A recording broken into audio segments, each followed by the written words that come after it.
Stand in the middle of a busy terminal or a loud party. For most, the noise is just background. For you, it is a physical weight that drains your energy within minutes. When you pull away from that noise, people reach for labels. They see a loner, they see an overthinker, or someone just being difficult. These reactions are specific indicators of how your brain organizes information. It operates on a set of internal rules that differ from the majority. Attempting to live by the standards of the crowd forces you to work against your own cognitive grain. That friction creates a constant low-level exhaustion. We can map these rules through 3 specific stages: how you take in data, how you analyze it, and how you choose to act. This is the funnel of input, processing, and output. Seeing the structure of this funnel explains why your reactions to the world are so distinct.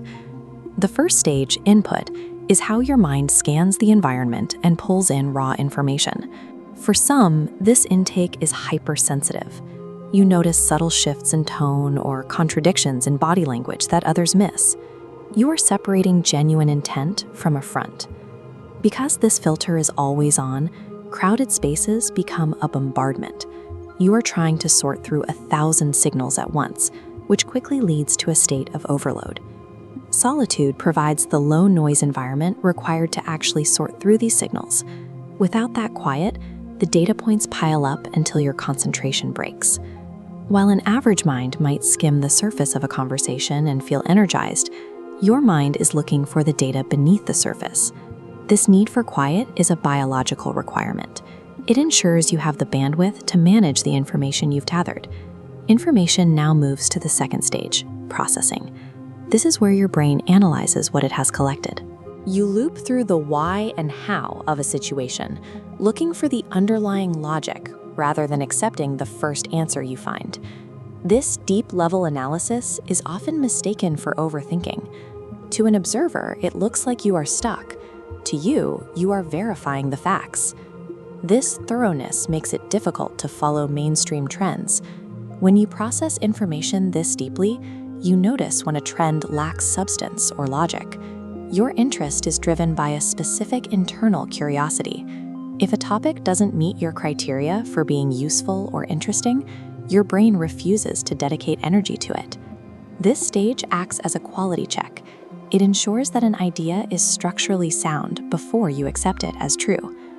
The final stage is output, where internal thoughts translate into outward action. You are very selective about where you spend effort. You calculate the energy cost of a task before starting, making you appear slow to those who act without thinking. Society often rewards constant motion, but your mind requires a clear reason to move. You wait until the potential result justifies the effort. This also shows up in your emotions. Instead of reacting the moment something happens, you observe and wait. This delay allows you to respond with more stability.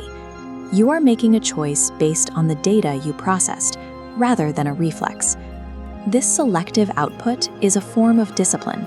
It keeps your resources focused on the things that actually matter. When the filtering, the deep analysis, and the selective response work together, they form a cohesive logic.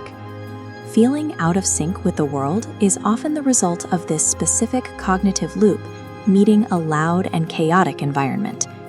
If you recognized 3 or 4 of these signs, you are looking at the blueprint of your own mental architecture. There is no reason to apologize for your need for solitude, or your habit of looking deeper than the surface. These traits are tools for navigating the world with more clarity and precision. They are features to be understood and used, not corrected. Take a look at your own habits. How many of these 3 stages, input, processing, and output, describe the way you operate? Let me know in the comments.